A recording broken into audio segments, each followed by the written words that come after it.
First order of business is come to order and the approval of the minutes. I'd like to have a motion to approve the minutes.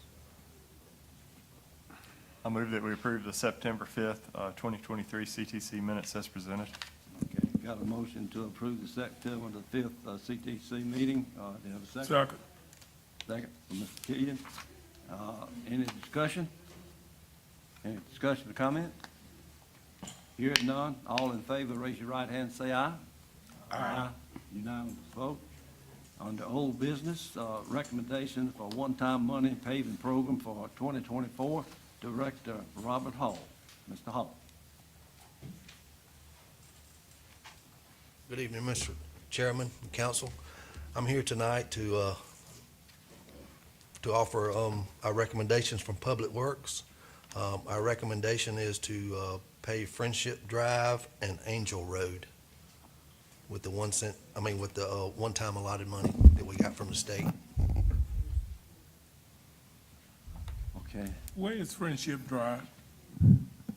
It's, About it, it's off of, Harmony Church Road, off of Cup Road.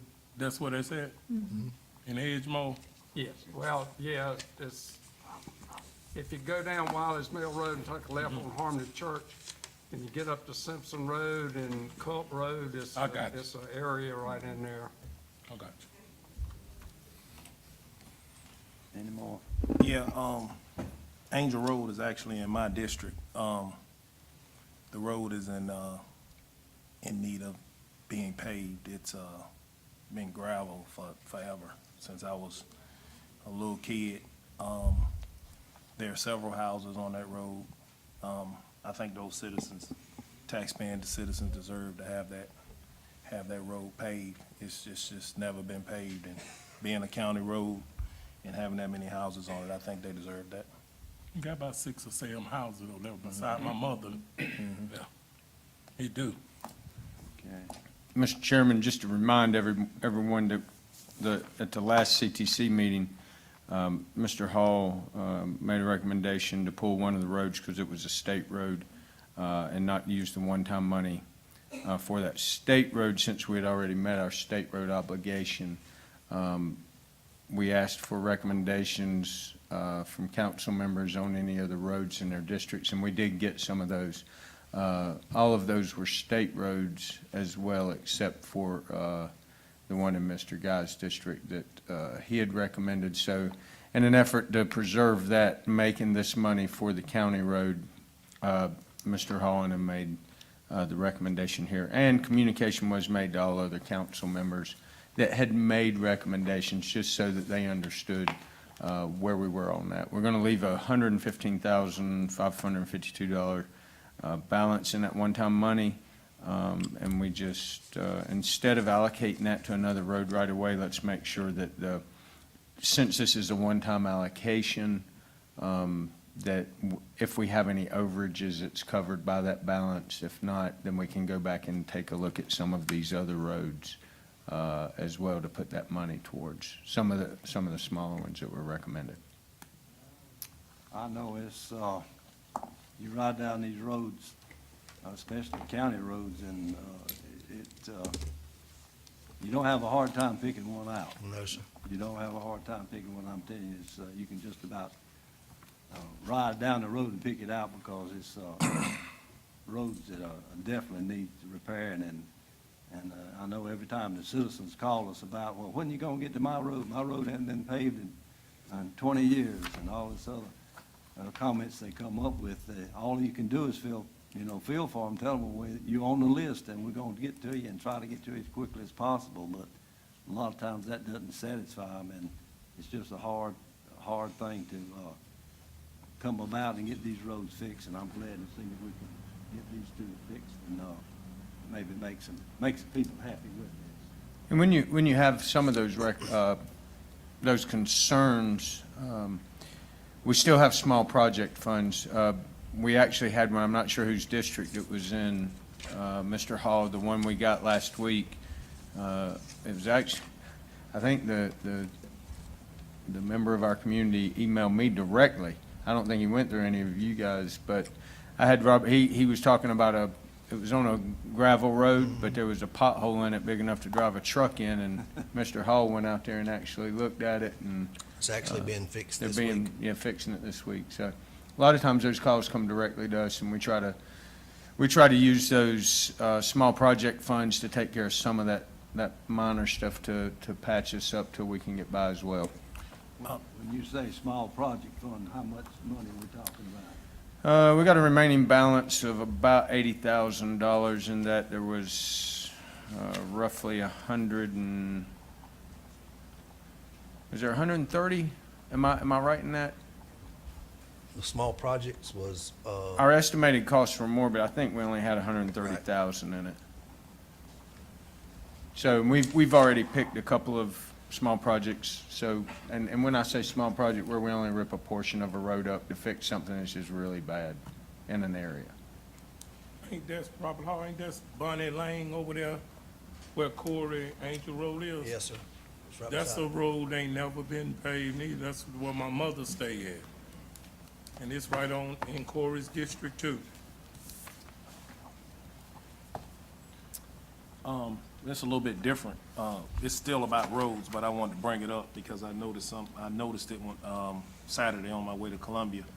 You may be able to give me some insight on it, on what can we do as a county to push some things along? Highway 97, coming out of Chester, very narrow, always been narrow.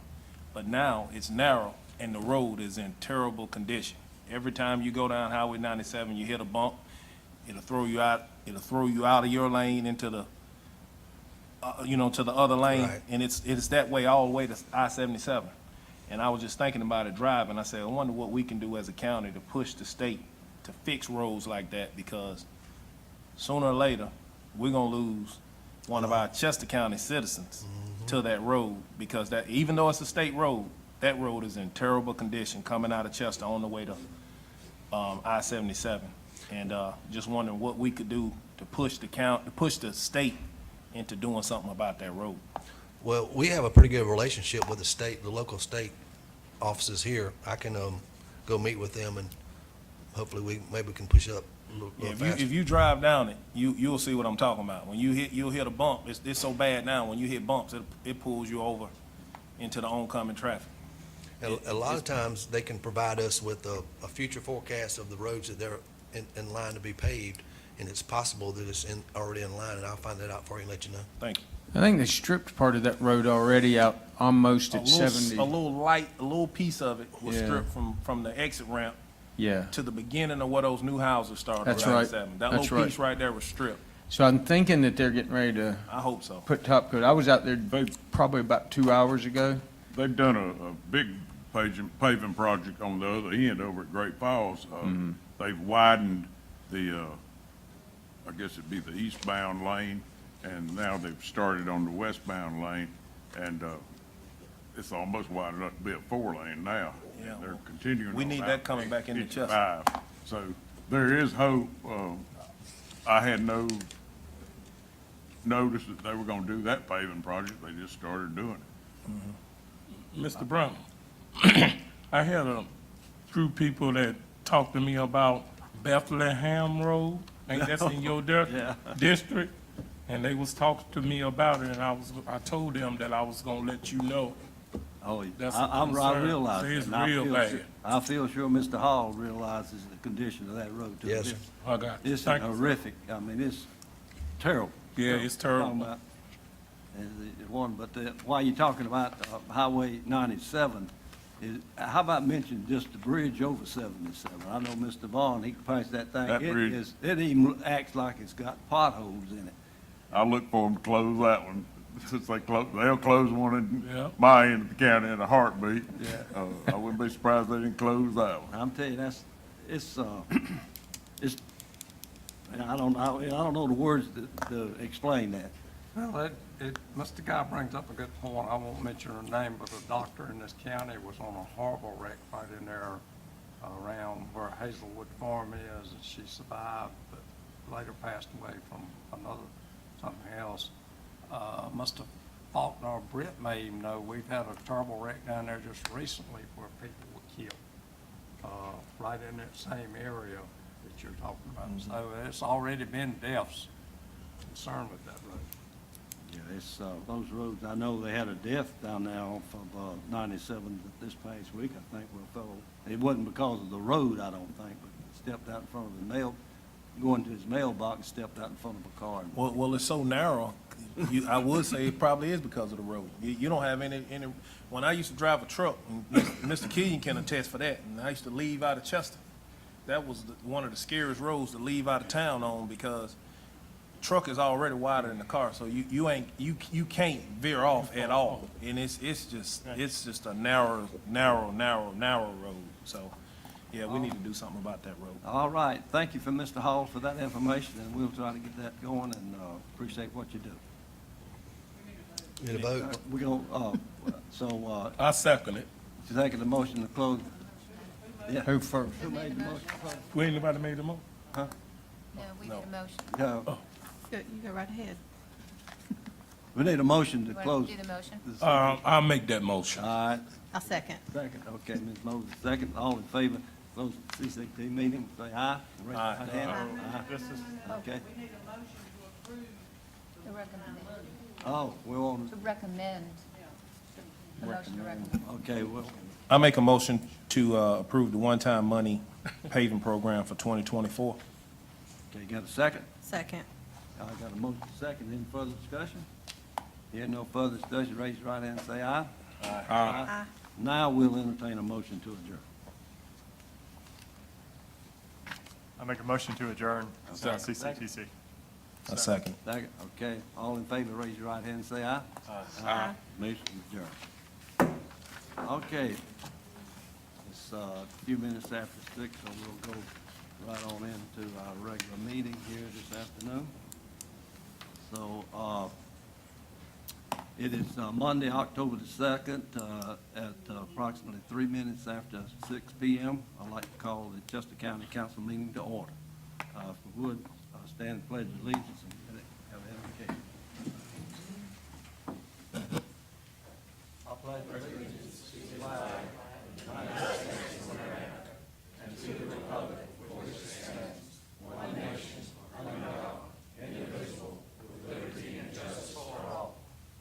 Can we remain standing? Yes, again, our kind and heavenly Father, we come to you, thank you for this day. Thank you for waking us up this morning. Thank you for guiding us here to this point right here in time, in this place. We thank you, Lord, for all of our citizens of Chester County. We thank you for all of our elected officials, all of our service members. We thank you for our whole county. We ask that you continue to bless this county and bless it with a lot of prosperous and responsible growth. These and all other things, I ask in your son Jesus' name we pray. Amen. Amen. Thank you, Mr. Guy. All right, moving on to number 3, approval of the September the 18th, 2023 council meeting. I approve that minutes. Second. September. Second, got a motion and a second. Any discussion? Here, no discussion. All in favor, raise your right hand and say aye. Aye. Approved then, too. Okay. Ms. Lee, do we have any? Oh, She went out to get she it. did it.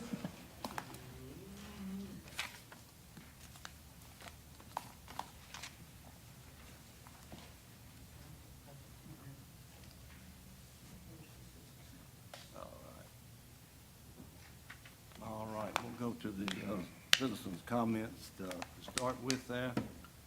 Sean Saras? Yes, sir. State your name and address, and you got 3 minutes. Sean Saris, 2738 Lyle Road, Chester, South Carolina, 29706. Good evening, council. You all know why I am here. It is the same reason why I'm here last time, and the time before that, and any other time after this. I'm here, like many others, to show my disapproval of the 400 houses being packed onto Gaston Farm Road. 400 houses on 100 acres on that tiny little farm road.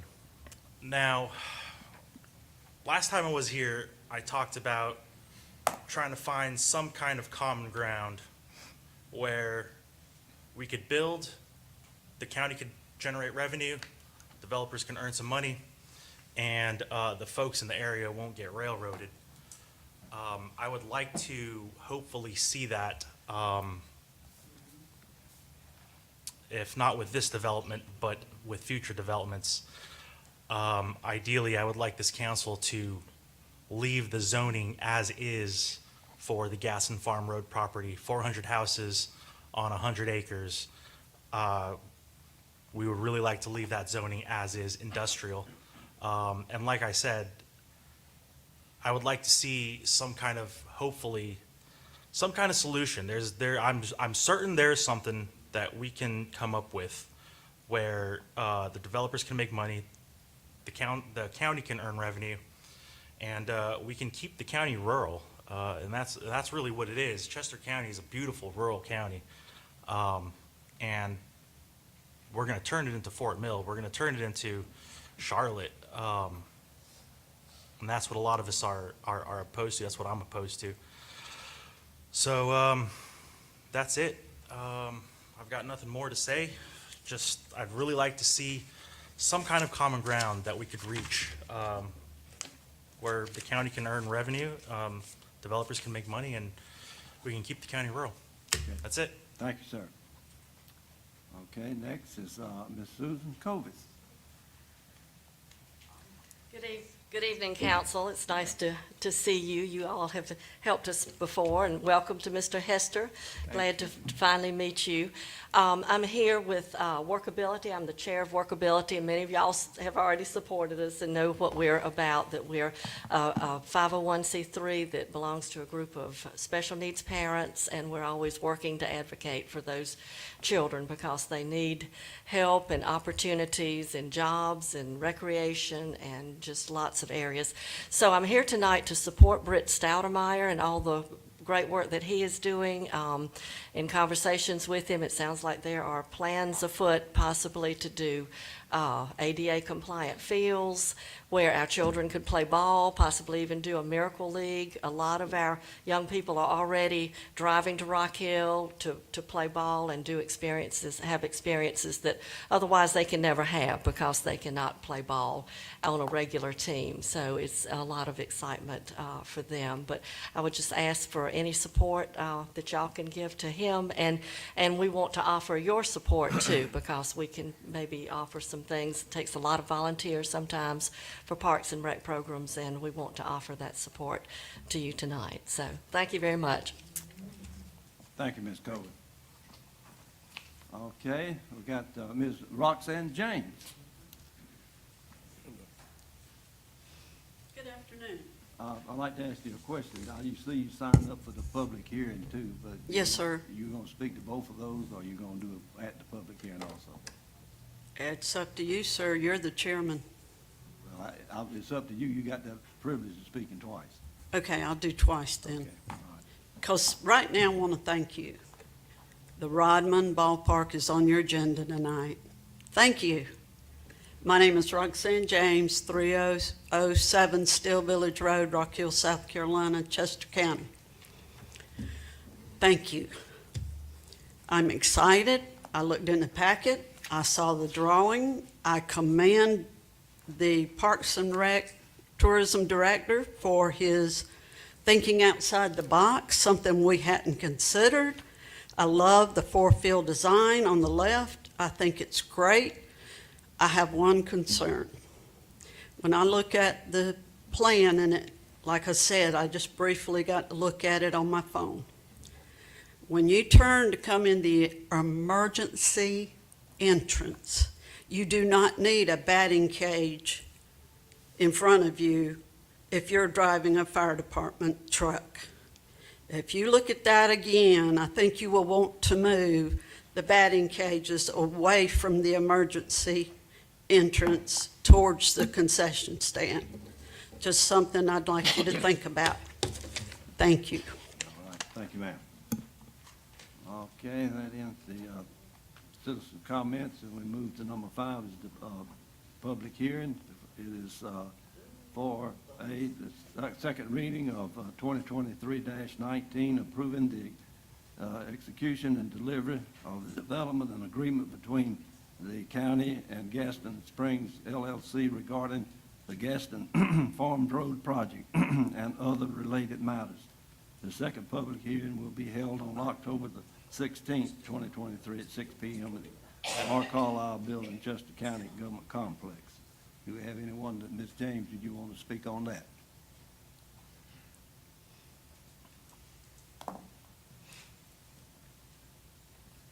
Again, my name is Roxanne James, 3007 Steel Village Road, Rock Hill, South Carolina, Chester County. As I've said all along, my church is a neighbor, adjacent landowners to this property. Traffic is our number one concern, traffic. And I believe in a public hearing, I can ask you a question, is that right? I was told I can ask this board a question in public hearing. Yeah, you can ask. Okay. Will there be a caution light at Lyle Road and Gaston Farm Road?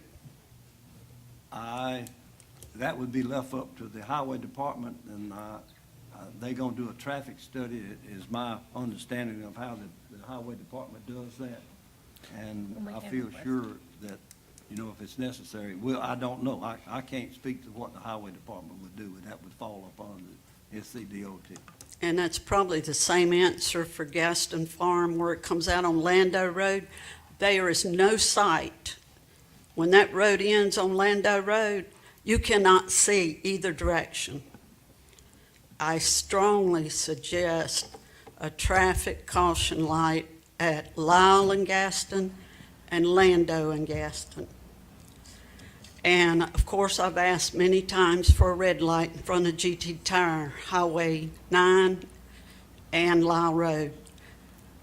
I travel this road daily, as I know Miss Mosley does. Enough said. All right. My second question to you, Chairman Branham. The land development fee of $5,000 per home, how will that be allocated? I'm thinking it's done on a per building basis or so many projects. How you got it? So the allocation will be determined at a future date as to how that'll look. And I think it's important to understand that that money will not start coming in until the building starts. When the building starts, that could be 2 years from now, 3 years from now, and then it's going to take a 5 to 7 year time potentially to build out. So I think it would be wrong for us to determine an allocation for that money right now based on services. I think from a perspective, it would probably be more in line with a percentage, would go to the different services related to growth. And that's a recommendation. This council will have to vote on that, but right now nothing's been determined. I have had some discussions with council members on planning for the allocation of that money, but I think we'd probably be getting ahead of ourselves if we said today, let's use it for A, B, and C, because 4 to 5, 7 years from now, A, B, and C might be different things. And But I so- think the word impacted area needs to be in the discussion. Well, I think that when you say impacted area, I agree that there should be impacted area, services related to growth. Now, the only thing I'll say to venture outside of your impacted area is sometimes things related to growth might not go right within that area. So, for example, something related to the sheriff's office. Right, But- of course. But just thinking that way. But I think that's a discussion this council will have as we get closer to time, that we would kind of consider all factors at that point. Okay. Thank you very much. Yes, ma'am. Thank you, Ms. James. Okay, we're gonna need a motion to close that. Okay. All righty, so that closes the public hearing, and we're moving on to number 6 on the agenda, ordinances, resolution, and proclamations. A proclamation to honor the service of Britt Lineberg. Come up, Mr. Lineberg, are you in the audience? All right. You would come up. You know,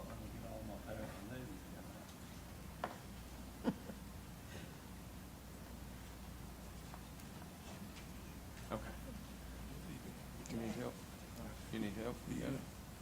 You want to come up, it'd be good. Yeah.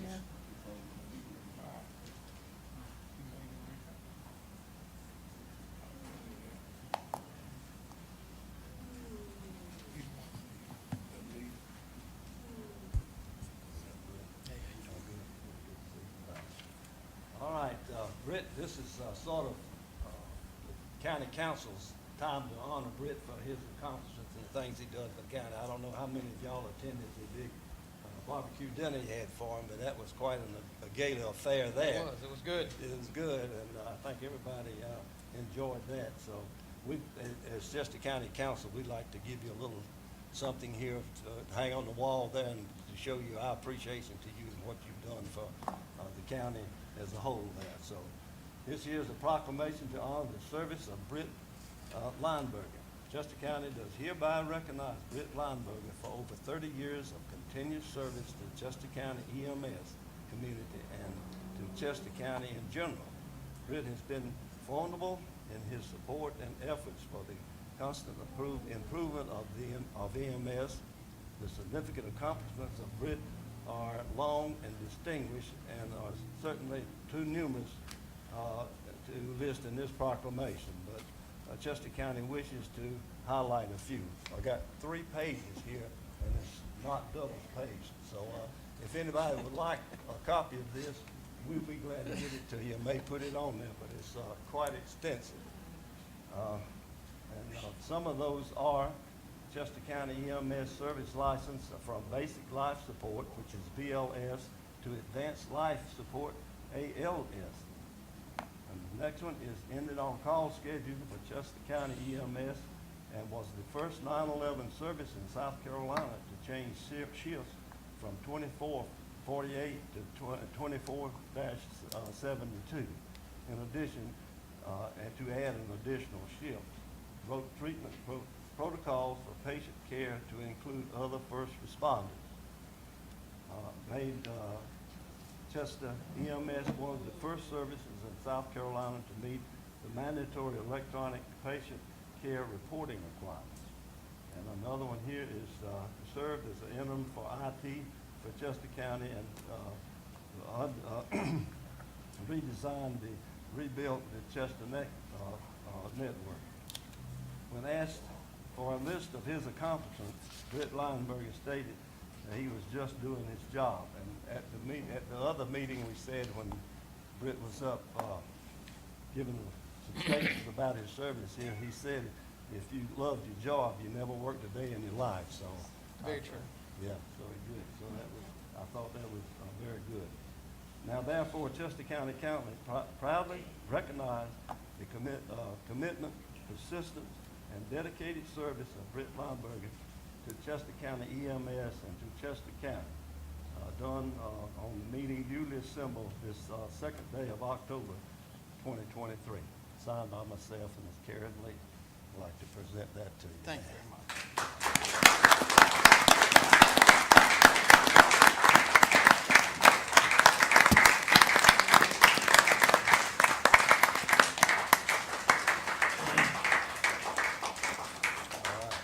Okay, we're gonna give him a plaque also. Give him a certificate and a plaque also here to present it to Mr. Britton Lineberger III in appreciation for 30 years of outstanding service and dedication. You have set an example to be followed and in the future and one cherished by those of us who were fortunate enough to experience it ourselves. Signed by Joe Brown, Chester County Council, and also Mr. Brian Hester, Chester County Administrator.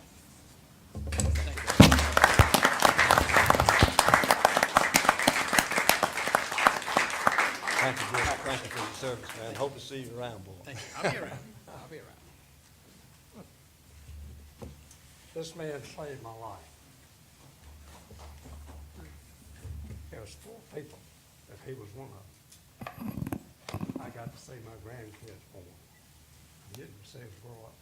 Thank you.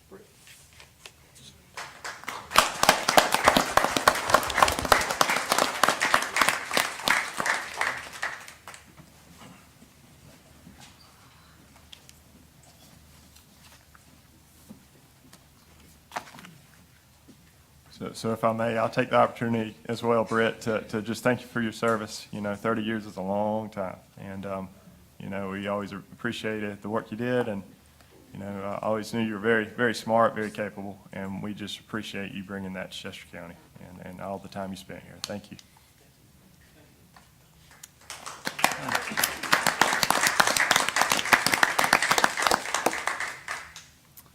All righty.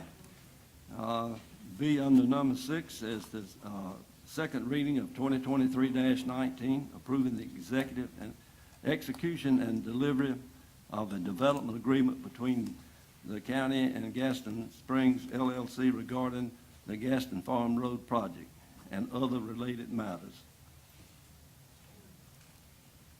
Need a motion on that? For this to be the second reading? I make a motion that we approve the execution and delivery of a developmental agreement between the county and Gaston Farm Roads LLC regarding the Gaston Farm Road project and other related matters. Need a second? Second. Got a motion and a second. Any discussion? Yes, I was listening to Ms. James when she came up and was speaking about the developmental agreements, and just to throw this out here, we were, I agree with our administrator about we determine what we would do with developmental fees for any development. We'll determine that later on, but one thing that I would like to see is maybe it takes 5, 6, 7 years for a build out, but I would like to see maybe us putting that money in a fund and not using that money until so much of the build out is done. So let's say, for instance, 200 houses in a 400 house development is built. That's $1 million. Instead of just using the money as it goes and we never really see where that money went, let's put, for any development we bring in, let's put that money in a fund until we get a certain number.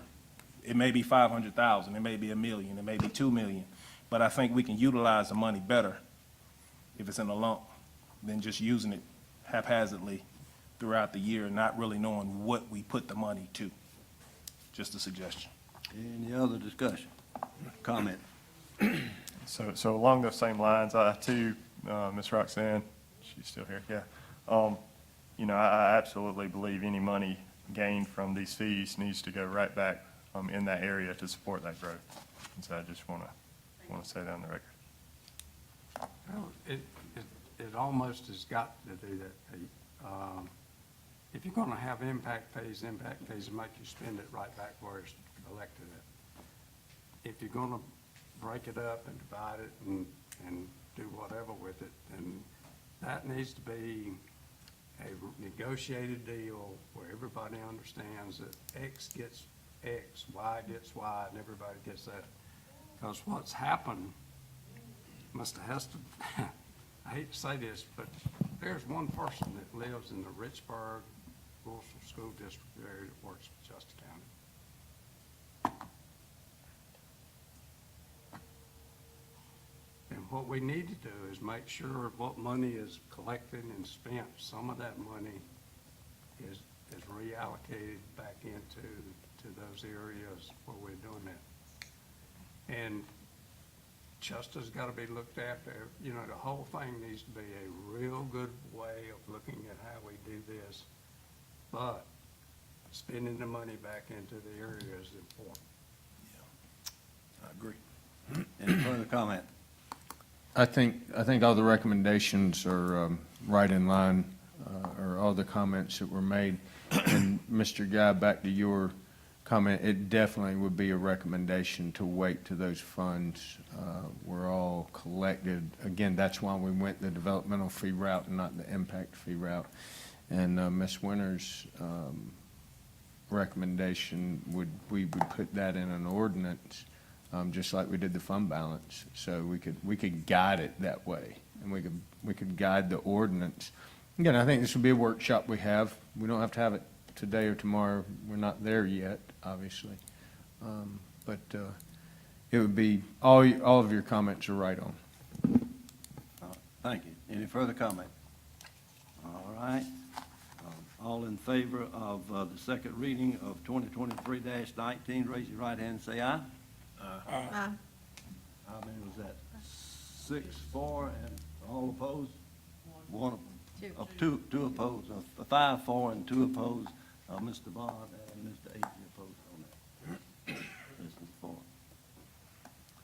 All right, moving along to C, under 6, is 2023-23 resolution to create emergency service organizational chart.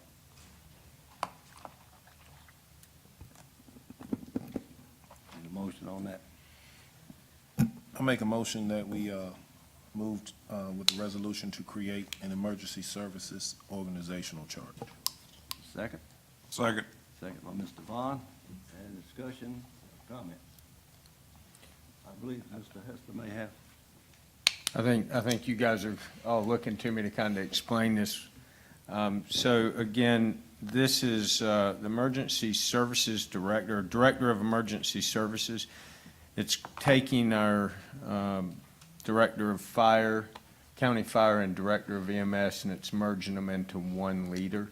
I want to be clear, and to the public as well, that this is not combining fire and EMS. It is one leader over fire and EMS. For efficiency purposes and for planning and vision purposes, that is the reason.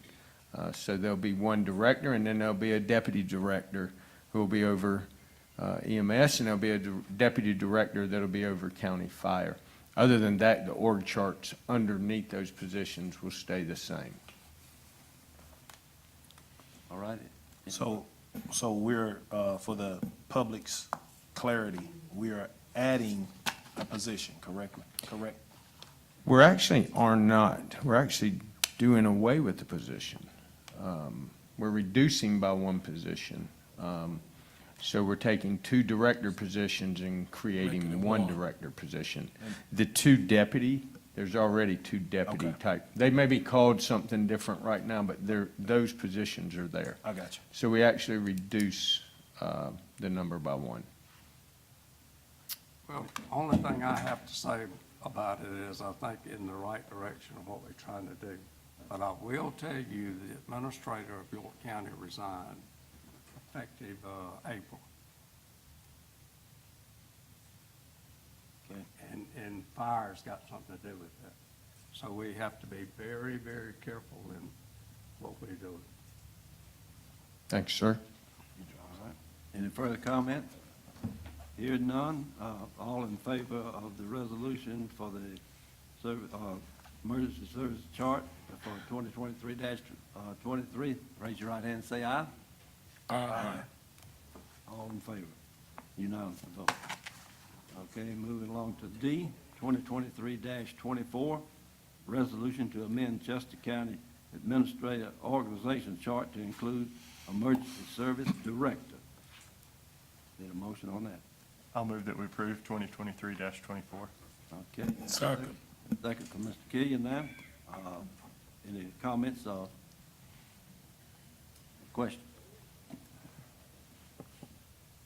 I guess we go back to Mr. Hester again. So for public knowledge with regard to that, that's just there's individual department org charts, and then there's the county administrator's org chart, which has all the department directors. All this does is refine that one to take out the 2 previous director positions and add in the emergency services director. So that's all that changes. There's been one question that's been asked of me, and that they should have come and asked me, for the sake of argument, they asked me. The volunteers are very sensitive to change, and I would think it would behoove you and this council to make sure we tell those guys and ladies in these fire departments how much we appreciate what they do. Because this is exactly what we don't need to get into, is to have them not understand what we're doing.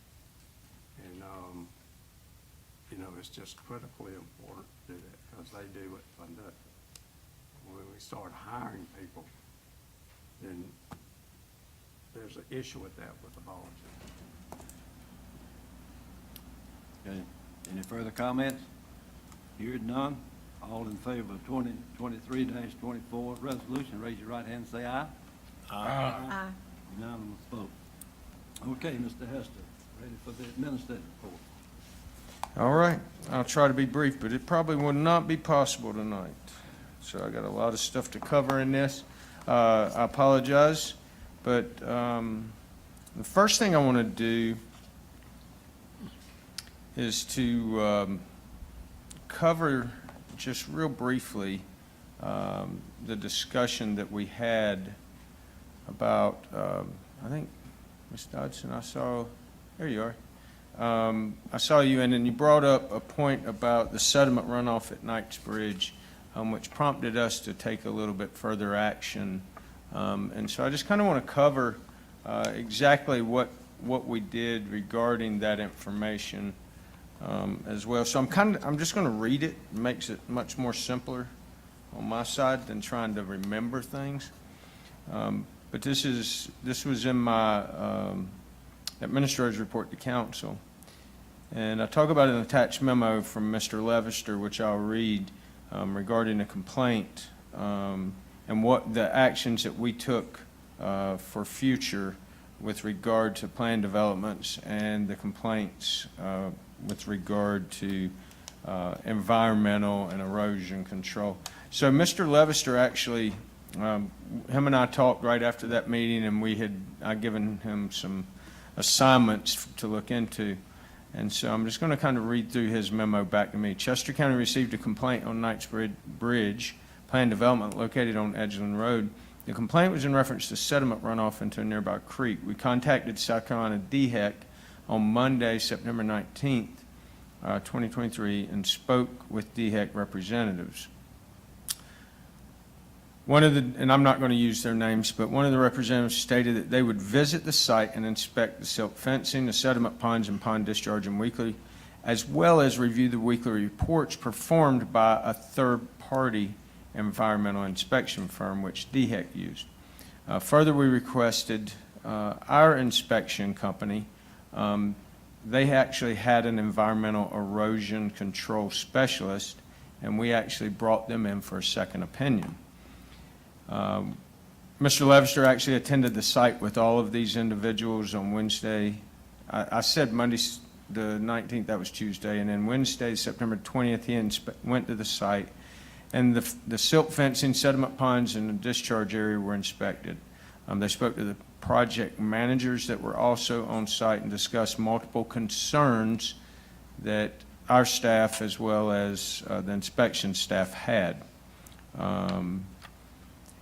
They mobilized crews to address the necessary concerns. They met with DHEC on Friday, September 22nd, again for another site inspection to review the findings and to learn what the expectations and assistance to be anticipated from DHEC. So the short of that paragraph is there was issues that were found. And so whether it was being inspected once a month or however that was going, there were some issues that our own inspector found. So we're currently working with a field report for the site inspection performed on September 20th. Considering the complexity of the concerns uncovered, we conducted a complete review of all grading submittals and approvals from DHEC. Our initial research reveals that LGI Homes has been made aware of these concerns and has not taken the appropriate steps to address environmental compliance requirements by Chester County and DHEC. Chester County staff will be issuing a notice of violation to the primary permittee, explaining corrective action needed to bring the site into compliance. The notice of violation will also explain the enforcement actions that will be administered if LGI Homes fails to address and correct the current issues within the timeline provided, along with enforcement actions that will be implemented in any event for future violations. In closing, we are creating a stormwater and erosion permit for future developments with an associated fee that will be attached to that, and that will need to be reviewed by myself and county council. Once approved, we can begin an implementation process and perform routine site inspections using the inspector that we used on this instance with RCI. And so I think my goal in obviously providing that feedback to council is that, number one, when you bring things to our attention, we take them extremely seriously. And I can tell you that Mr. Levester probably spent the better half of last week working on this, and he did a very, very good job with the actions that he took and his recommendations, because it wasn't just, okay, there's a problem, and hey, LGI, fix it. Our goal is to put something in place to prevent it from happening again. And so I think with the permit and the fee associated with that will cover the inspections that we will then put into place on a routine basis on these developments as well. So I think that's a really positive that I wanted to provide feedback on, and just thank you for bringing it to our attention as well. So moving on, I'll kind of run through, any questions on that from council, any comments, anything? Is any, I think Mr. Levester did an excellent job, and I think it was a great response to the problem. This is not a new problem. This is a problem that's existed for some time, and we've got a response now that will hopefully prevent this from happening in the future and damaging our natural resources. I appreciate the citizens that bring this to our attention. And he did a reinspection on Friday, and I think I slightly covered it, but there were, it was night and day difference, some of the changes that have been made by our involvement. So there's still some work to do, but we're in a much better position. Mr. Agee, I'm sorry. the damage that's been done downstream, is there any way to fix that, or is that just too bad? And I don't know, I can inquire with, like, how they assess, from the runoff. I think the real issue was the runoff of the mud and the sediment. I'm not an environmental expert, so I don't know what that could have potentially caused and what the repercussions were, but we could definitely ask those I questions. was just curious, her picture showed red mud and water, and I've had that same thing happen to me, and it's a mess downstream, so. Yes, sir. Mr. Agee, I've attended the Citizens Water Academy with the Catawba Water Management Group, which Chester County is a member of, and sedimentation, that's what this is. This is sedimentation. That's where sedimentation comes from in the Catawba River and our creeks. And unfortunately, there is not much they can do about it after the fact. The thing you do is you stop it before it happens, and we're doing that. All right, no more discussion on that. I'll continue on. I want to just give a report on North Chester Fire Station. I was part of a team today that did our final walkthrough and punch list for the North Chester Fire Station, and a few minor things that need to be taken care of is anytime you build something to that extent, there's going to be a few punch list items that need to be corrected. So the goal, just to let council know, is probably take about another month for them to clean, get their vehicles in and kind of get it sorted out, get their stuff in. They were actually programming a generator today, doing some final electric. There's a little bit of concrete sanding that's got to be done. But the goal will be that we really recognize, the accomplishment of what's been brought to that area with this station, and have a grand opening maybe on a Saturday morning here when they get it cleaned up and get ready. We'll let everyone know. We'd love for the public to come out and be a part of that. Maybe we'll throw some hot dogs on the grill, do something, have the fire trucks for families to bring, their kids and all out, and just kind of make a morning of it. But to recognize, do a ribbon cutting, do something nice for that community with that station in place. Any questions on North Chester Fire? Okay. Lewis Fire, the bids are due back October 19th, just a quick update. And I am probably going to, moving on to the animal shelter, I am going to sign the contract probably sometime this week to get the animal shelter moving forward with regard to topographic surveys and site preparation and so forth.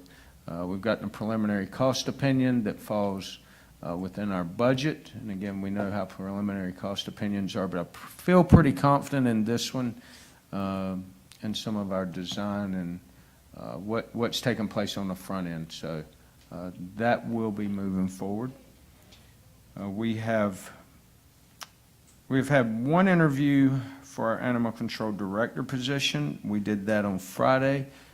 I think we have another interview first thing in the morning, and then we've got one more this week. And hopefully by the end of this week, we have selected an animal control director, and we're in dire need of that. I ask that the community just be patient with us when it comes to our animal control and animal shelter, as we are short on staffing, and it's a priority for us to get those interviews conducted, not only for our director, but for our animal control officers as well.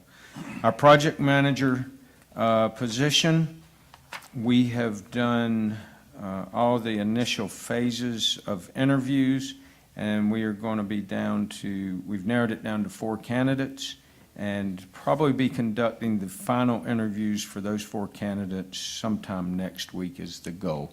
Again, we've got more interviews going on right now with our new HR staff, so it's I won't steal Britt's thunder, but they just got out of 4 hours of interviews for our Parks and Rec supervisor position. So we're steady trying to fill these positions. The emergency services director, I've gotten several applications on that position, and I wanted to have those interviews done this week, but it looks like it's probably going to be next week before I can get those interviews done as well.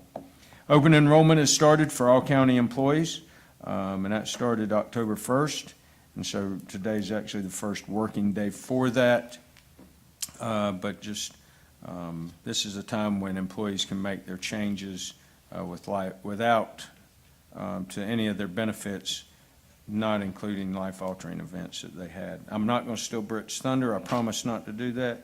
Now I'd like to thank our staff also for getting 2 AEDs. If you look, we have one down at the end of this hall and one down at the end of the other hall. They're installed now in our building. And some people say, well, did you train everybody on how to use those? And if you know anything about AEDs, you can train people, but all you got to do is open the AED box and it talks to you and it tells you exactly what to do, how to do it, when to do it. But they are in place, and that's for anyone in this building that might be in need. And our fire, and I'm just going to brag a minute, our fire personnel just got AEDs in some of our rural fire vehicles, and they actually saved someone in our community's life that had a heart attack the other morning because that AED was in that rural fire truck. The call came out, and Ms. Brewer was right there. There was also a Chester County firefighter that was in the same location, and I think Mr. Faulkner was like one of the first on scene too, and they actually saved this person's life. So those are great tools to have. Other than that, I think I've covered about everything from an administrative standpoint, but I will say that I'm extremely, extremely proud of the staff, our directors, our employees, and the things that they're doing for the citizens in our community, the passion that I see. Sometimes I have to tell them, go home, Mr. Studemeyer, and tell them, hey, spend some time with your family, because the passion and our employees, and it's almost like there's a new fire and even our existing employees, not just the new employees. Even Robert Hall and Guy back there, look at them. So, but I appreciate them. I appreciate all the staff. We couldn't be doing the things we're doing, all the great things. Miss Winters over there smiling big tonight. So just, I appreciate all of them. And I hope the community and our council does as well. Thank you. Thank you, Mr. Hester, for that report. I know several of those projects have been on the burner for a long time, so we're glad to see them come to fruition, especially the North Chester Fire Department and also the, getting the animal control and animal department, the building started. So thank you for that great report. Okay. Moving right along to the old business, updates regarding Burnt Meeting House Cemetery. Mr. Neely Gaston. Yes, sir. Come forward, come on down. Thank you. Mr. Chairman, members of council, it's good to see you this evening. And I want to thank you for your support, for putting such a good committee together to work with, and also for your representation on our committee, Ms. Mosley and Mr. Vaughn. Thank you for your help. I think we too are happy tonight that we can report that things are taking place in the cleanup out at the Burnt Meeting House Cemetery. The work is excellent. I want to thank Mr. Hester and Mr. Hall for helping us coordinate this, and I think the public is going to be very pleased at the end results when we finish this part of our work. Just to give you some updates, members of your committee have attended the second annual Preserving Historic Cemeteries Workshop with the South Carolina Archives and History Center this past week. And we've also got some of our committee members will be attending the York County Library Genealogy and Family History Expo on October the 14th. We've got volunteers. The SCV 3rd Brigade has agreed to do a cleanup for us on October 28th, weather permitting, and a makeup date of November 18th. And this group is willing to help in the future, and I think with the work that's been done by the county, we can coordinate the volunteers that'll continue to keep the cemetery in good shape. I had reported previously that Dr. Jonathan Leader would not be able to help us, but he has now come back and said he can with the South Carolina State Archaeology Department. They will conduct a ground penetrating radar survey of the site sometime between November and February. And this is in coordination with the work that's already been done by the county with the volunteer cleanup. Then this will get us in good shape that they can go in and do a good site survey and help us see how many unmarked graves there are. This would also bring to attention any of the others that might be buried there, particularly slave families that are wanting to trace their genealogy, where this will help us get a hand on that situation as well. Members of the committee continue to publish articles publicizing the Burnt Meeting House Cemetery, and we always are requesting funding. We would like your permission tonight to partner with the Chester Citizens Alliance Incorporated. It's a local 501c3. It's in care of Ms. Brenda McBrayer at First Citizens, Post Office Box 490, Chester. And that would allow us to receive tax-deductible gifts for the Burnt Meeting House Cemetery. And as a second part, our committee is working on a DAR grant. That grant would not be allowed to be given to the county. It would have to be distributed through a 501c3. Ms. McBrayer and I went to high school together, and we all know she's there at First Citizens, a VP. This was set up by members of the county in the past to help any general work that would be done in the county by its citizens. But our committee didn't feel comfortable just going ahead and doing that without your knowledge and hopefully your blessing. And the last item is that we have received a bid from Golden Monuments to repair and straighten the headstones in the cemetery in the amount of $3,743. We have tried to get bids from other organizations to do this, and we have not been successful. Mr. Golden has been out with me twice. This is an updated bid. He will honor this. He wanted to do it when the weather was cooler, so this is the time of the year to do that. So with that in mind, I would like for council to consider this request, that you approve a matching grant proposal up to $10,000 to complete repairs to the Burnt Meeting House site, including but not limited to headstone repair, straightening of stones, repair to fence, and the placing of historical markers. We are hoping, and we feel very strongly, that we will be able to submit a grant to a DAR chapter for a matching grant up to $10,000. So we would need that as a motion, if you would be so willing to allow us to do that. If I may ask just a question, does any of the money that we've already spent, would count towards that, correct, Mr. Gaston? Yes, I've got the documentation that's been done on the work, and this is what, if we get all these pieces put together, this would almost match with the contributions we've received.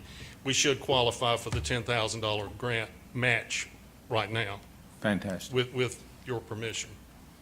Right, and if council remembers, in the budget, I'd set aside money for the cemeteries, not just Burnt Meeting House, but all the cemeteries as well. And so we have been using those funds. I don't think Mr. Gaston spoke about the fence yet, but we are repairing the fence. We've already signed the PO for the fence repair as well. So we have been spending a little bit of those funds. When I wrote this report, we didn't know exactly which amount, one you guys were but- going with? But we went with the lower amount. They've done a very good job to be fiscally responsible, I will say. All right, is it 3 different things we need to vote on? Yes, sir, we'd like to have a motion for a matching grant proposal up to 10,000. Permission to do to work with the council, the Chester Citizens Alliance 501c3, and also an approval for the Galden bid. All right, we'll start off with the $10,000 matching grant, if we would. Need a motion on that? I'll make that motion. Need a second? Second. Got any further discussion? Any no discussion, all in favor, raise your right hand and say aye. Aye. All right, we need for a motion for Mr. Galden for the 3,000, what was it, 3743. $3,743 to work on the stones out there. To work with the Chester Citizens Alliance. Well, not on that, that's just a bid on The repairing the DAR stones. is that. That would be Right. included in the matching grant, yes. Okay, that would be, so we don't have to, or we need to be able to spend that money toward that. We need a motion to do that. No, the DAR match is in the 10,000? Well, we haven't, that's got to be put forth. We would Correct. really like to have approval to do this so we can get it on his books to get it done Sure. this fall. Okay, so we need a motion to partner with Chester Citizens Alliance, and then we need another motion to approve working with Mr. Galden. Right, so we Yeah, need 2 more. that's motions. correct. I make a motion that we allow the Burnt Meeting House Committee to partner with Chester Citizens Alliance. Got a second? Second. Second, got a motion and a second, any discussion? Hearing no further discussion, all in favor, raise your right hand and say aye. Aye. Okay, then we need to approve to Mr. Galvin, right? So we need a motion to incorporate that within those other funds. How much was that? $3,743. I'd like to make a motion, we approve the Galden Monuments repair for the headstones at Burnt Meeting House. Second? Second. Second, got a motion and a second, any more discussion? Hearing no discussion, all in favor, raise your right hand and say aye. Aye. So passed. Mr. Brandon, could I just have a personal privilege as a citizen, as part of this committee, just one last remark, just a couple of minutes? Sure. Okay. Again, I just want to thank you, the members of the council, for supporting this, because at the same time, not only have you hired a new tourism director that's going to tie in, and not only are we helping people with their genealogical studies, these are historical, documented cemeteries that contain the remains of American patriots. And this is a significant time because we're coming up on the 250th anniversary of the Declaration of Independence and our War for Independence. The South Carolina 250, which some of us, 2 members on council and myself, are on that committee as well. We are working together independently, but making sure that each committee knows what the other is doing. And it's just so many historical things that our county, most citizens don't know, that there is a strong argument there wouldn't be a United States of America if the events that took place in what is now Chester County, particularly with some of the people that are buried at the Burnt Meeting House Cemetery and others, and all the battles that took place from those events in the summer of 1780 and 81. And it's a strong argument that can be made. And we want people to know that story. And, you know, I'm proud to be a Chester County citizen. I'm proud of my genealogical heritage. As my daddy told me, if I could ever grow up to be half the man those folks were, I'd be okay. And the other thing that's going in, one of the other cemeteries that you gave us permission that once we get this one going, we want to do some work down at Paul Cemetery, which is right below Richburg. That is the only Covenanter cemetery in the southeast. And that's important for two reasons. Revolutionary War soldiers, veterans are buried there. But these were the people that stood against slavery. These were people that said, this is not right. And I think that's another sociological and historical documentation that we need to honor and remember. And I'm just scratching the tip of the iceberg. There are just sites like this all over the county that I think between the work of the two committees and our new tourism director and the fact that we do have white water and other things, the site that's out at the Fish Dam Ford, that could be a significant thing for the county, and that has nothing to do with Burnt Meeting House, I know, but I am on the SC 250. We hope someday to see a monument at the memorial building with all the Revolutionary War soldiers that were killed. These are things that I think are very important, and your work that you allowed to start us with the Burnt Meeting House is one of the catalysts that's making this work. So I just want to thank you for the opportunity to be a part of this. Thank you. Thank you, Mr. Gaston, for your update and also for your personal comments on that. Okay, moving along to be on the number 8 is update regarding the Park, Recreation and Tourism Director, Mr. Britt Stubbenhouse. Chairman, Council, thank you for letting me speak tonight. Mr. Hester. You know, I'm so grateful to the community for all their kind words, but I feel even more blessed to just be part of this positive change in our community. And I want to share with you guys the progress that we're making. I'm actually very excited to share that. And the first thing we're going to do is look at the Rodman redesign. Mr. Hester told me when I first arrived he wanted to get this park and just get it in order so we have a place for our children to go. And originally that fourplex was planned to be on the right as you drove in, left in this picture up here. And for the life of me, I couldn't see removing 3 fields, perfectly fine fields, to gain 1 field. So one day after work, I drove over there, and when I drove in, I looked left, and there was a perfectly fine field, flat field there, and it looked like a great place to put our fourplex. And so Alliance has drawn this up. This is just a sketch. Ms. James, we'll look at those batting cages, I promise you. But it looks like it's going to work, and we're moving forward now, getting more information on that. But when done, it would be 8 fields, and we could do it in 2 phases, and the children would never have to stop playing. That was one of the major concerns, that if we did it on the right side there, left side of looking at the picture, that they would have to stop while the project was in order. We can do it in a phase 1, build a fourplex, and when it's done, move the children over, and then update the other side in phase 2. Also, if you'll look real close there, you can see the ADA compliant playground. That's always been, in the plan, and we have it right there at the entrance to the fourplex, so it would be heavily used. And the wellness trail would still be in the plan. In phase 2, we would ADA compliant the 3 remaining fields, or 4 remaining fields, including the one at the bottom that you can't see, and then do any other work that needs to be done to bring those up to speed. So that's where it is now. We presented this to the Parks and Advisory Board, and they voted unanimously to support this design, and it seems to have been received well in the community. So we're moving forward with that just to see how it lays out and if it'll actually fit in that spot and do more work on it. Happy to report that the interviews are complete for our Parks and Recreation supervisor position, and we hope to be getting that person offered this week. And then I just want to mention Guy Hall and Nelson Lopez. These guys maintain our fields, two guys from Baton Rouge all the way down to David Minor Park. And in my short time here, it's clear they take great pride in their work, and it shows in those fields. So thank you to those gentlemen for their support. Now moving on to the Gateway Center.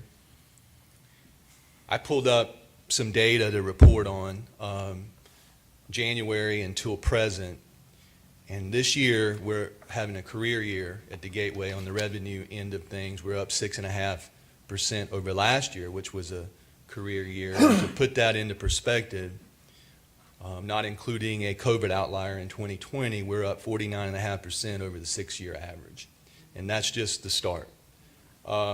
You guys approved in budget a technology match to upgrade the technology inside the Gateway, which is severely lacking and needs to be improved. And we met with Tony Pope of the commission this past week and looked at it specifically.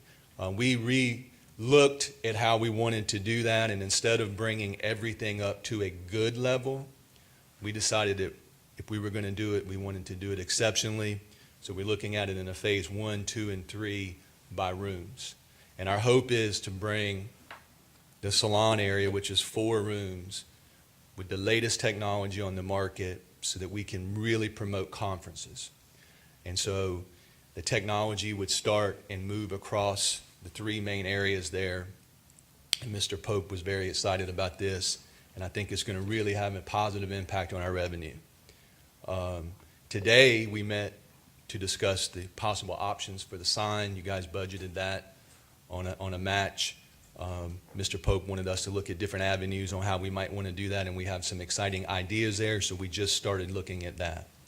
Another exciting thing is we're examining online reservation systems, and we're going to be bringing the Gateway fully digital so that everybody can see how we're doing, better aspects for the people that are booking with us, better marketing across the board.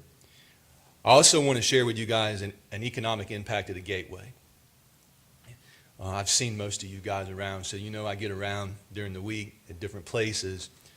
But I like to visit our businesses, and I was in Subway this past week, and I was talking with Karen there, and she told me that at a minimum over 100 people came in to buy sandwiches at the Subway that were at the Mega Moose Con at the Gateway.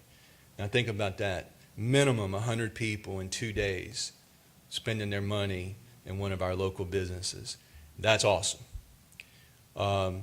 Also excited to report that we finished interviews today for the maintenance tech position to give our crew out there an extra hand, and that's very important as well. And I want to note that Kimberly and Thomas at the Gateway Center, the amount of work that they're doing out there is staggering. And the other thing that they're doing too is we're crossing each other and working in different departments, helping in tourism, helping in maintenance. And it's really making a difference, and we really hope to get that Gateway in a positive light, and we're working hard at it. Now moving on to tourism, I want to share with you guys our new brand and logo. This was a tall order, but I'm very proud of this. The initial reveals in the public have been pretty overwhelming at the response. And this logo here, it tells a story. And the story is that the light is shining bright from river to river across Chester County. And when you see the bottom, that's our 2 rivers, the Broad River, the Catawba River. And the yellow is the light. And the light is everything that's good about our county. It's shining over us every day. And that symbolizes peace, love, all those good things. And if you think about it, that light shines bright when our families are visiting those parks. And they're bringing their children, and they're playing sports. And it represents a lot of things. And I think it's going to serve us very well as we move forward to share with our community, but also our visitors, our tourists, of what Chester County is and what we represent. Here's another example of what it could look like on a county entry sign. These are mock-ups. This is not the final sign, but you're going to know you're entering Chester County with our logo. And finally, this is a mock-up of our new website that we're working on and how it would look on our website, as you see the spider lilies in the picture. There was one that had skydiving in it, but Mr. Hester liked the spider lilies, so we changed directions on that. Thank you, Mr. Hester. We love skydiving, we love Jorge, but the spider lilies is one of our natural resources. I also want to report that our website redirection, I'm instrumenting a redirection on the website, and we're moving on that as we speak. And I've worked with our county, with Jamie, with David, to help them with our new county guidelines for social media and moving it to a place where it falls under the county, which is kind of a tall order, but we've been working together as a team. And my pages are complete, and I will begin populating them so people can follow the tourism page and the Parks and Recreation page here very soon. And finally, I want to report and let you guys know that we will be filming our tourism videos starting October 21st, 22nd, 23rd, and 24th. This is going to be a big production, and the objective of our video is to light a fire, to light that light where they're releasing water at the Whitewater, and it also falls on Fall Fest that's going to be at the Rodman this year. We'll be visiting each town and also a lot of different of our assets and so on, and I will begin scheduling that out starting tomorrow. And again, the objective of this video, which I think is going to be incredible, is to light that fire and let the world know that it's shining here in Chester. That's all I have to report on. I have one question. Yes, sir. Bathrooms at Rodman. Yes, sir. When is that going to happen? That I can't answer specifically. That's very important. But I know in our new design, they're bringing in the Parks and Rec supervisor and our project manager. We're going to address all of that as we move forward. It is time for ladies to stop using the porta pots at Rodman. Okay, well noted. That's what I ran on, and that's what they elected me to do, and we're a year past what I ran. We still don't have a bathroom at Rodman that ladies can go to. It needs to happen. Yes, sir. Mr. Stoudemire, I hadn't been out there in a long time, but what's the progress look like on the ball field in Chester, the field down in the hole down in there? That's the a one good that point. we started on. What's going on with that? That was Director Hall started that to be 2 softball fields, and that is very much on our list to get those completed going into the next budget. Those would be softball fields, and we're short on fields at that complex. So that is being examined in a very important feature moving forward. Are we gonna consider putting another bathroom down there? Because if you put those softball fields down there for the girls that play softball, they would have to either get in a car and drive all the way up to the top field to use the bathroom. There's nowhere else for them to use it. That would have to be something we would consider. It needs to be considered. Yes, sir. I don't think we have a plan to rebuild those fields, so we gotta rejuvenate those fields somehow. So I think it's important that we think about that too. And I think too, I can't state the importance of this Park and Recreation supervisor position. To have a person coming in that's had that experience is very crucial to helping us stage this, complete these projects, and also see what needs to be done at these facilities. But thank you for that point. Yeah. And as the only girl up here, I could promise you it's on my list too. Those things are taken care of for all of us. And, you know, there is an option for, in the meantime, for these fields, Mr. Agee, Ms. Mosley, and maybe we have to price out, but to answer your question about Rodman, so the bathrooms that are there now, that concession stand bathroom will all be brought up ADA compliant. It'll all be brought, of course, that's down the road at some point in that build. And then there'll be new ones over at the other side or at where the fourplex is. But one of the options we have is, and we may have to price this out, Mr. Hall, back there as well, but have you been to the football games when they have the nice white trailers that you can rent, that you actually can go inside? The doors locked, they're air conditioning.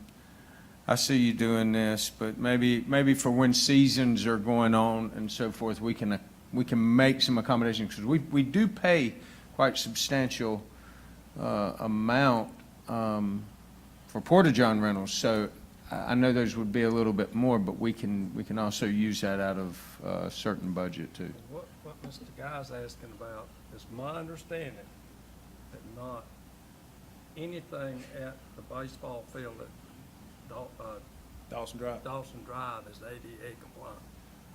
You cannot, a handicapped person cannot get up to the baseball field where they used to play the high school state baseball championship. That was one of the things in our interviews that we addressed with every candidate been today corrected here, is bringing all of our facilities up to ADA compliance. That's at the top of our list, safety and ADA compliance. And that's critical in Chester. It is critical, yes, sir. Thank you. Thank you, Mr. Stoudemire, for bringing that report, and I can see where a lot of stuff has been in the rough, that you're bringing that diamond out in it, so we thank you for doing that. Yes, sir. And it seems like you've been busy. How many weeks you been here now? This is week 6. Okay. Great, thank you for all your tireless effort in all this then. Okay, moving along to C, on the agenda there is, from the CTC meeting, we need the approval of the one-time money paving program for 2024. Motion? I make a motion that we approve the one-time money paving program from the CTC meeting we had previously for 2024. I second it. Second by Mr. Agee. Any comments or comments? Question? Hear none, all in favor, raise your right hand and say aye. Aye. Unanimous vote. All right, boards and commissions. To appoint K.O. Benson to the Radio Advisory Committee. That's the duty of the Chester County here. Who is it? To my ignorance, what does exactly, can someone tell me what the duties of the Radio Advisory Committee is? To my I think, ignorance. Ms. Winters, I don't know what it is. This has to do with the sheriff's department and, It's the 800. 800 radios deal. To get the most effective use of the radios countywide. Can't remember exactly how many is on there. What it is when they converted to the 800 radio system, they formed a committee to swap over from VHF to 800 to have that set up, because they had to change 911 and all of these. I don't remember who all's on it, but there are several people on that committee and there's some issues. So who you're putting on here needs to be somebody that has an understanding and be involved in it. I don't know, I Karen, don't know who that is. Karen, do you have the list?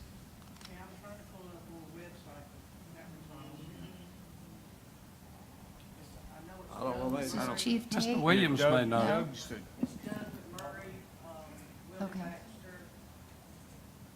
You don't know who else? It was Ed Britt. It Ed was Darby. Britt on T. Melton's on it. T. Melton's on it. T, and it was Britt. That's who Kel would That's it. play. Yeah.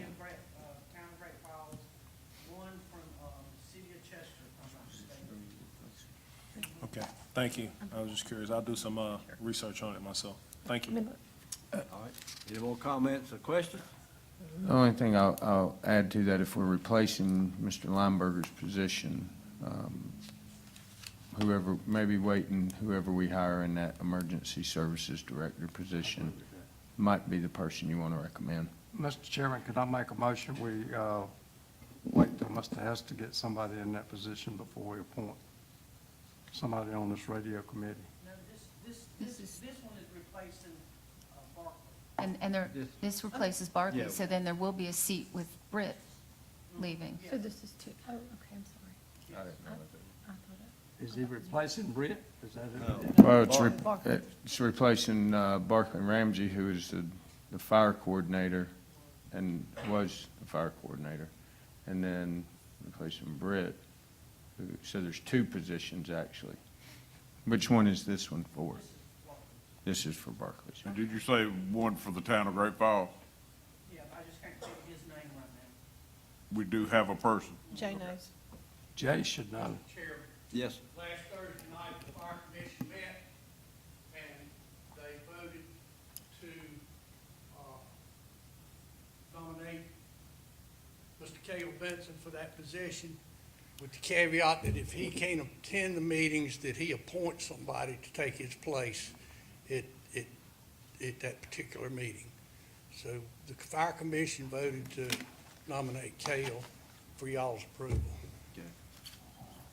All righty, sounds good. So this has been looked at before.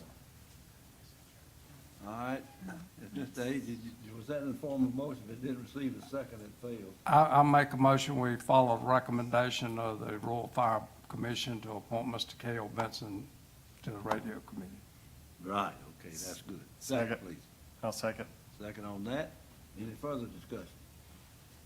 Any no further discussion, all in favor of appointing Mr. Cale Benson to the Radio Advisory Commission, raise your right hand and say aye. Aye. So, unanimous vote. Okay, moving along to executive session next, which need a motion to go into executive session to, for economic development matters, Project 2106. I make a motion, we go into executive session. All right, need a second? Second. All in favor, raise your right hand and say aye. Aye. All right. In executive session.